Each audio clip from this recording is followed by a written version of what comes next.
নমস্কার বন্ধুরা, প্রত্যেকটি চাকরির পরীক্ষায় 4 পায়ের ও 2 পায়ের প্রাণীর সংখ্যা নির্ণয় করুন। এই টাইপের প্রশ্ন প্রায় আসে। আর এই টাইপের প্রশ্নের সঠিক সমাধান করুন ম্যাজিক টিক্স দিয়ে। মাত্র 2 থেকে 3 সেকেন্ডে আপনি উত্তর করতে পারবেন এই ক্লাসটি দেখার পর। তো বন্ধুরা, 1 নম্বর প্রশ্নটা আপনাদের জন্য আমি রেখেছি, আর 2 নম্বর প্রশ্নটা বন্ধুরা আমি করে দিচ্ছি। দেখুন, মাত্র 2 থেকে 3 সেকেন্ডে আপনি উত্তর করতে পারবেন। দেখুন ক্লাসটি। সবার আগে প্রশ্নটা ভালোভাবে পড়ে নেবেন, তারপরে দেখবেন কীভাবে আমি করছি। তো 2 নম্বর প্রশ্নটা কী বলেছে, যে একটি চিড়িয়াখানায় টিয়া ও হরিণ মিলিয়ে মোট 70টি প্রাণী আছে। তাদের মোট পায়ের সংখ্যা 200 হলে হরিণের সংখ্যা কত?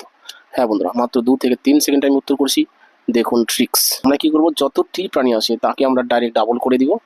ডাবল করে মোট পায়ের সংখ্যা অর্থাৎ 200 থেকে আমরা বিয়োগ করব। এই 70টি প্রাণী ডাবল মানে কি 140টি প্রাণী হয়ে যাচ্ছে।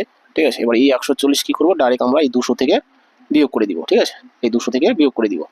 তাহলে 200 থেকে 140 বিয়োগ করলে কত পাচ্ছি আমরা? 60 পাচ্ছি, তাই তো? বাস, এই বিয়োগফলকে যদি আমি 2 দিয়ে ভাগ করি তাহলেই চলে আসবে 4 পায়ের প্রাণীর সংখ্যা।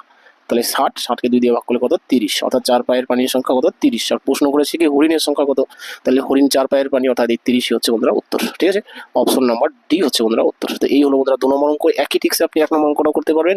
1 নম্বর অঙ্কটা করে কমেন্ট সেকশনে আমাকে উত্তর জানাবেন। তাও যদি কোনো সমস্যা হয়, দেখুন আমি ইউটিউবের হোম পেজে বড় ভিডিওতে এই 2টি অঙ্কই আরও ভালোভাবে আরও বিস্তারিতভাবে করে দিয়েছি।